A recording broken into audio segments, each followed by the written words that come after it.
मेरी सरकार देश के हर युवा को बड़े सपने देखने और उन्हें साकार करने के लिए जरूरी माहौल बनाने में जुटी है। नमस्कार, आदाब, सत श्री अकाल, जय भीम, जोहार। मेरा नाम है नवीन कुमार। क्या वाकई मैडम प्रेसिडेंट? अगर हां, तो वो 32 लाख छात्र कौन हैं जिनके भविष्य को मोदी सरकार के निकम्मेपन ने सड़क पर डाल दिया है? 17-17 साल के बच्चे और बच्चियां हाई कोर्ट, सुप्रीम कोर्ट में मुकदमा लड़ रहे हैं और भारत का प्रधानमंत्री बढ़िया कलफदार कुर्ता पहनकर, रंग रोगन करके, खुशबू इत्र लगाकर, कलाई में मुवादों की घड़ी पहन के, बुल्गारी का चश्मा पहन के, जेबी में मोबला का कलम खोस के डेमोक्रेसी और यूथ पावर पर भाषण झाड़ता है। राष्ट्रपति को भी इसी तरह का भाषण लिखकर पढ़ने के लिए खड़ा कर दिया गया था। देश में कई दशकों तक अस्थिर सरकार के दौर में कई सरकारें चाहते हुए भी ना रिफॉर्म कर पाए और ना ही आवश्यक निर्णय ले पाए। भारत की जनता ने निर्णायक बनकर इस स्थिति को बदला है। 18वीं लोकसभा को पहली बार संबोधित करते हुए द्रौपदी मुर्मू भी जानती थीं कि उनके सामने अभिभाषण का जो दस्तावेज रखा हुआ है उसके हरफों में ठोस सत्य का वजन नहीं है। पंच परमेश्वर के सिंहासन पर बैठकर द्रौपदी मुर्मू जो बोल रही थी, भारत की जनता उसमें तटस्थता का दर्शन ढूंढने की नाकाम कोशिश कर रही थी। आज का समय हर प्रकार से भारत के लिए बहुत अनुकूल है। आज क्या निर्णय लेती है, क्या नीतियां बनाती है, इस पर पूरा विश्व की नजर है।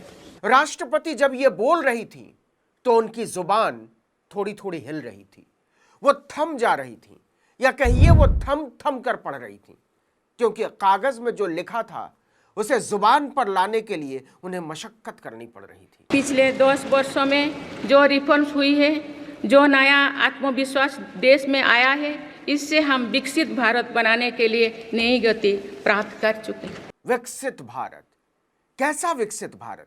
जिस विकसित भारत में मेडल लाने वाली बेटियों को जंतर मंतर के फुटपाथ तक से उठाकर फेंक दिया जाता हो, जिस विकसित भारत में उनकी छाती पर हाथ मारने के आरोपी सांसद को बचाने में भारत के प्रधानमंत्री पूरी ताकत झोंक देते हों, जिस विकसित भारत में मणिपुर जैसे खूबसूरत राज्य को एक नर्क में तब्दील कर दिया जाता हो और भारत के प्रधानमंत्री उसकी तबाहियों के बीच ठहाके लगाते घूमते हो, जिस विकसित भारत में 73 साल का प्रधानमंत्री तो कहता हो कि मुझे 15 साल तक कुर्सी पर जमे रहना है और 17 साल के लड़कों से कहा जाता हो कि तुम 4 साल से ज्यादा नौकरी के लायक नहीं हो।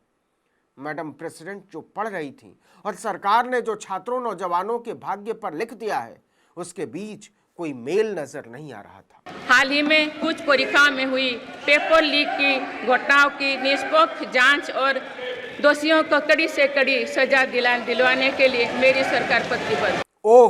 क्या सचमुच में? मतलब इसके लिए भी सरकार को शुक्रिया अदा करना है, थैंक यू मोदी जी बोलना है कि आप जांच करवाने को प्रतिबद्ध हैं। यह भारत के लोगों पर आपका उपकार है। कोई ना पूछे कि नरेंद्र मोदी ने भारत को पेपर लीक की फैक्ट्री में तब्दील क्यों कर दिया। किसी चिंटू को पकड़कर वो कह रहे हैं कि चलो बच्चों घर जाओ, नारा लगाओ, सरकार की जूती पर जिंदगी के अरमान है, हमारे मोदी अंकल महान हैं। जम्मू कश्मीर में भी संविधान पूरी तरह लागू हो गया है, जहां आर्टिकल 370 की वजह से स्थितियां कुछ और थी। हाँ, सो तो है।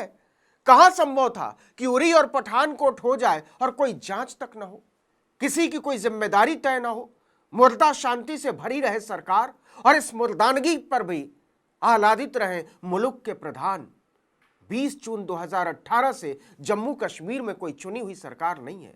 लोगों से अपना स्थानीय प्रतिनिधि चुनने का हक छीन लिया गया है। 2018 से 2 बार लोकसभा के चुनाव हो गए, लेकिन मोदी की नीयत नहीं विधानसभा के चुनाव कराने की, और इसे मैडम प्रेसिडेंट संविधान का पूरी तरह लागू होना कहती हैं। जम्मू कश्मीर में भी संविधान पूरी तरह लागू हो गया है, जहां आर्टिकल 370 की वजह से स्थितियां कुछ और थी। नरेंद्र मोदी लोकसभा चुनाव के केंद्र में संविधान के आ जाने से सक पकाए हुए हैं। सच ये है, इसलिए वो बार बार 50 साल पुरानी बातों पर कांग्रेस को घेर कर अपने आप को सवालों से मुक्त करना चाहते हैं। हैरानी तब होती है जब लोकसभा अध्यक्ष की कुर्सी पर बैठते ही स्पीकर आपातकाल के खिलाफ प्रस्ताव पेश करते हैं और इसके अगले दिन राष्ट्रपति द्रौपदी मुर्मू उसी को आगे बढ़ाती हैं। देश में संविधान लागू होने के बाद भी संविधान पर अनेक बार हमले हुए हैं। आज 27 जून है। 25 जून 1975 को लागू हुआ आपातकाल संविधान पर सीधे हमले का सबसे बड़ा और काला अध्याय था। लोकसभा के अध्यक्ष को, देश की राष्ट्रपति को, भारत के प्रधानमंत्री को बार बार सफाई क्यों देनी पड़ रही है कि सरकार संविधान की हिमायती है? इसके लिए आपको राहुल गांधी की उस तस्वीर से गुजरना पड़ेगा जिसमें शपथ के दौरान वो हाथ में संविधान लिए हुए हैं और शपथ के बाद जय संविधान बोल रहे हैं। जय हिंद, जय संविधान। इसी तरह अखिलेश यादव ने भी संसद में संविधान की किताब लहराई। पूरा माहौल संविधान संविधान हो गया है। इसी का नतीजा है कि भारत के संविधान और भारत के झंडे तक से नफरत करने वाले संघ के राजनीतिक वारिसों को मजबूर होकर अपने आप को संविधान का तरफदार दिखाना पड़ रहा है, बावजूद इसके कि वो भारत की विविधता के घनघोर विरोधी रहे हैं। आज भारत विश्व बंधु के रूप में दुनिया को नया भरोसा दे रही है। काश मैडम प्रेसिडेंट, भारत की सरकार मणिपुर की बेटियों को भी वही भरोसा दिल्ली से एक्सपोर्ट कर पाती जो दुनिया के देशों को करती है। काश मैडम प्रेसिडेंट, भारत की सरकार सफूरा जरगर, देवांगना कलिता और नताशा नरवाल को भी वही भरोसा एक्सपोर्ट कर पाती दिल्ली से। काश मैडम प्रेसिडेंट, भारत की सरकार अरुंधति रॉय, फादर स्टेन स्वामी, professor GN Sai Baba, Sudha Bharadwaj, Teesta Setalvad, professor आनंद तेलतुंबड़े, गौतम नौलखा या सिद्दिक कप्पन को भी वही भरोसा एक्सपोर्ट कर पाती। इस भरोसे का सच आप जानते हैं। ऐसे में मानव केंद्रित अप्रोच जैसा शब्द अपने अर्थों में बहुत खंडित लगता है। मानव केंद्रित अप्रोच रखने की वजह से भारत आज किसी भी संकट के समय फास्ट रेस्पॉन्डर और ग्लोबल साउथ की बुलंद आवाज बना है। यही तो सवाल है कि भारत की सरकार भारत के नौजवानों की आवाज कब बनेगी? भारत की सरकार मणिपुर की बेटियों की आवाज कब बनेगी? भारत की सरकार भारत के बेरोजगार नौजवानों की आवाज कब बनेगी? भारत की सरकार पानी पीने और घोड़ी चढ़ने से रोके जा रहे भारत के दलितों की आवाज कब बनेगी? भारत की सरकार भारत के विश्वविद्यालयों में जान देने पर मजबूर किए जा रहे रोहित वेमुला और पायल तड़वी जैसे युवाओं की आवाज कब बनेगी? कब बनेगी भारत की सरकार, भारत की आवाज असल मायनों में? देखिए, राष्ट्रपति जी ने जो अभिभाषण दिया वो सरकार का पेपर है। उसकी सच्चाई क्या है जमीन पे, इस पे जाना पड़ेगा। क्या जो उन्होंने कहा सब कुछ ऐसा ही हरा रहा है क्या?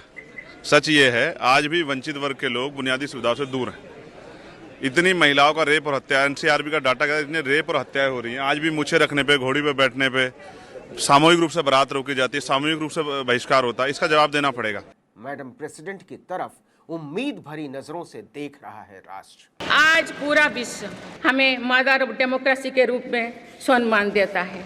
दुनिया का डेमोक्रेसी इंडेक्स बता रहा है कि यह झूठ है और सच यह है कि लोकतंत्र की जननी होने का पाखंड बार बार बेपर्दा कर दिया है इसी सरकार में बैठे हुए लोगों ने।